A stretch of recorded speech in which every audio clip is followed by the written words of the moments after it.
In this video, we are going to rank all main Final Fantasy games from worst to best. Not only that, but we will also recommend the best version of each game while giving reasons to our picks.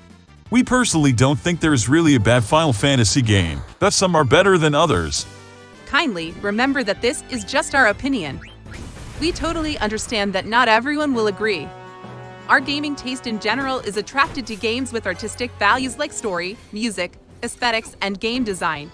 And we respect all opinions too, so please let us know in the comments your own personal rankings. So let's start. Number 15, Final Fantasy II. Probably one of the most hated entries in all Final Fantasy games history. It still has its good merits. For starters, the music is amazing, the gameplay is unorthodox, but will let the gamers try something new. Every RPG fan should try Final Fantasy II at least once. We recommend the PSP 20th anniversary version, which was ported later to mobile phones. And yes, we recommend it over the Pixel Remaster version, mainly because the PSP version has many bonuses and replayability value over the bare-bones Pixel Remaster one.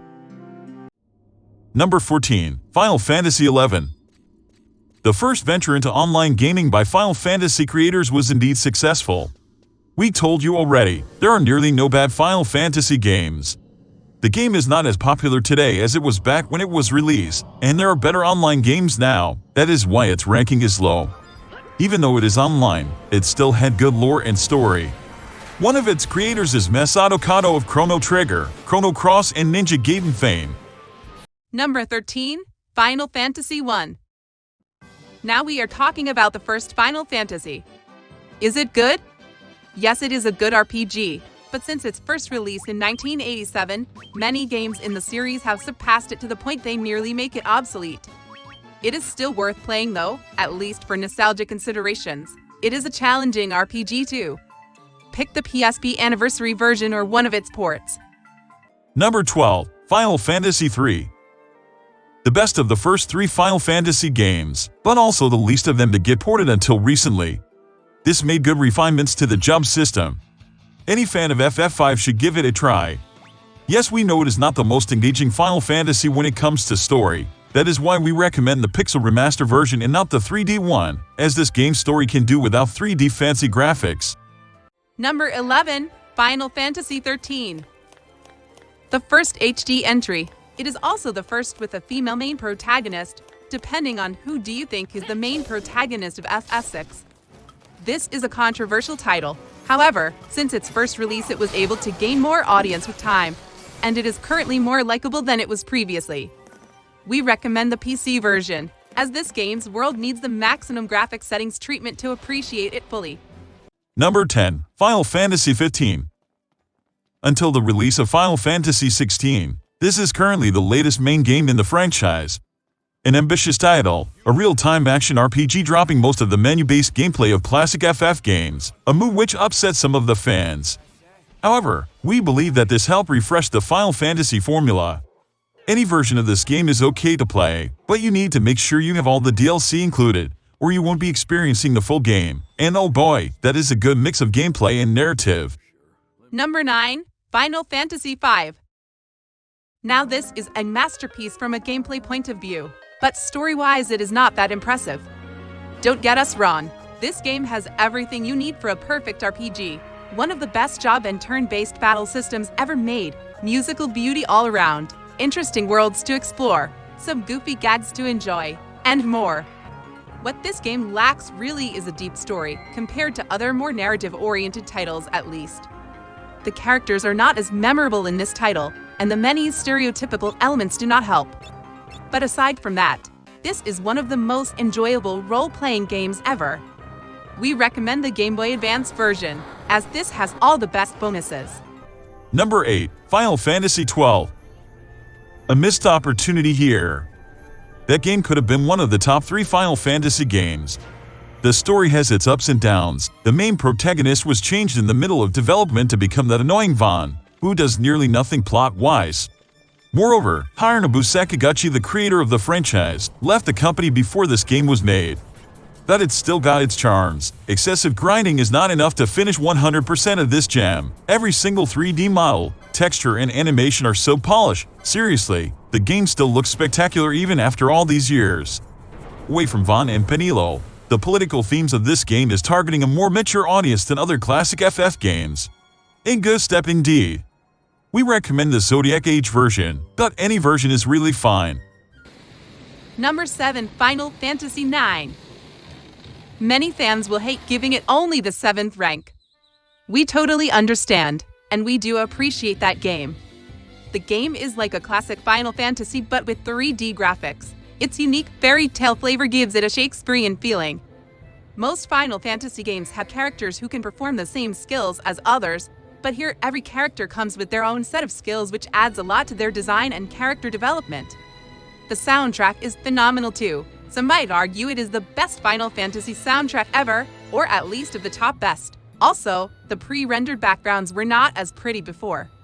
However, this game has some problems still. The first problem is that this game is trying to mimic many previous ones. The story resembles Final Fantasy IV in many different aspects, that they might seem identical at some points. Moreover, the pacing of the game is not consistent, as the second CD, for example, considerably lowers down the excitement level of the first CD. No worries, FF9 fans. These are just nitpicks. This game is still amazing, with many well-developed characters arcs. This is a very good starting point for anyone who wants to try Final Fantasy games for the first time, and we recommend the HD version for the graphical enhancements. Number 6. Final Fantasy VIII.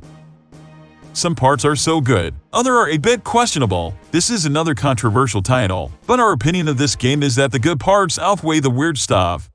Another unorthodox battle system, where the enemies level up as you do. This game doesn't encourage grinding at all. Even the draw system, which was criticized by many for being tedious and boring, is supposed to be like that in order to prevent people from abusing the system. In other words, if you don't try to break the system through excessive card gaming and item creation, you will have a very balanced and enjoyable game. Final Fantasy VIII has some uninteresting one-dimensional characters, but for every one of them, you get a superbly well-written one. The visuals were groundbreaking for the time, and the FMV are still considered artistically made by today's standards. Lots of villains here, with most of them being so complex, memorable, and sympathetic to a degree. This is a very well-done story, overshadowed with some poor character backgrounds options. We believe that if you ignore the many negative reviews, you will find it an enjoyable romantic tale with well-thought themes about free will and destiny. Grab the latest PC version in order to be able to use a decent library of attractive mods. Number 5. Final Fantasy XIV. They took everything good with Final Fantasy XI and made it even better. So much better. Competitive gameplay, amazing presentation, brilliantly deeply written story, and hard-to-count number of challenges. This game is considered by many to be the best MMO ever made. Number 4. Final Fantasy IV. Now this is the game that defines Final Fantasy to many. This is when Final Fantasy took the form we know about now, a game that helped define the RPG genre after it. Lots of characters to use with different set of skills related to their story background. Each character is relevant to the plot and is not just there to increase the party. You cared for each and every one of them. The simple yet incredible genius writing of the characters makes the player attached to this out-of-this-world fairy tale. There is nothing wrong with this game. It has a magical soundtrack too, one of the best in the series, and the first to show what Nobuo Uematsu can do with more instruments choices. This game was ported, remastered, and remade to many different platforms, so it is really hard to pick one and call it the best version. But if we have to, we will choose the Steam 3D version, as the 3D treatment along the voice acting makes the game's light premise even more epic. Number 3. Final Fantasy VI. Many will consider this a mistake for giving Final Fantasy VI the third place only and not the first. It was really hard to choose the first 3 places, as they are all strongly loved by us. There is a confusing matter with this story to nearly everyone. It's hard to know who is the main protagonist of it. Some might argue it is Terra, others might claim it is Locke or Seals, but that is part of the charm of this game. This game was the first to introduce more complex and mature themes. Unlike Final Fantasy IV, for example, the plot will make you wonder a lot about it. The motives, the ethical and questionable decisions, the emotional scenes, and more. This game was something different. and the amount of personality within the low-res pixels were magnificent. The villain story arc was also something brave from the developers. No spoilers for whoever didn't play it yet, but it's not just the villain, but most characters, whether playable or not, have interesting arcs. This game needs a remake. It would benefit from a well-developed 3D remake with full voice acting. The original version is totally fine, but the potential for improvements in presentation is huge. It was a hard choice to make, but the best version currently is the Pixel Remaster for the slightly enhanced graphics, but it has less gameplay bonuses from the Game Boy Advance version. Also check the PlayStation 1 video cutscenes after you finish the game. They are totally worth watching. Number 2. Final Fantasy X. Some say it is the last Final Fantasy masterpiece, and we slightly do agree. This was the last game with the original creators of the franchise, the first one with voice acting too, which some find it hilarious at points, but we overall find it clever and increasing the engagement level tremendously. There is something magical about this game. It's the world or setting of it, a dark game with a theme revolving about death. Cinematics were perfectly used in the video and in-game engine cutscenes. The transitions were smooth, and the narration of the game was perfect. You might find yourself shocked at some parts by how carefully the plot was delivered and set up. The music blend here well with the mood as well. The main theme could be the best main theme of any Final Fantasy just for the way it was implemented in specific scenes. Some find the main protagonist annoying, but the story identifies the reasons through his background introduction. His character develops through the game as well, and even though we don't find him the best protagonist ever in FF games, he is no way as useless or annoying as Vaughn from FF12. We recommend the HD remaster version, but any version is really fine. Number 1. Final Fantasy VII. We assume many had expected it to take the first place. Some even might have wished it didn't win it again. This game is overrated. Yes, it is, but it is still the best Final Fantasy in the eyes of millions. Numerous fans consider it the best RPG too. Others even find it the best game ever made. Final Fantasy VII is overhyped, but it is still a phenomenal achievement in modern art. This game affected the lives of many. Yes, we are talking about the fact that this game had an impacting impression on many people's way of thinking. This level of powerful influence and sophisticated life-changing aspect is what makes this game get this deserved recognition.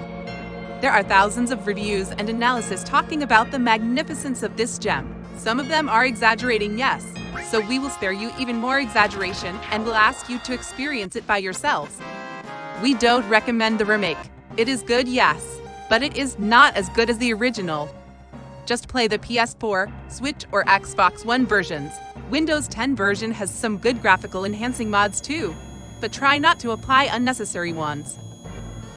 This is it. We enjoyed this tour of FF games, and we hope you enjoyed it as well.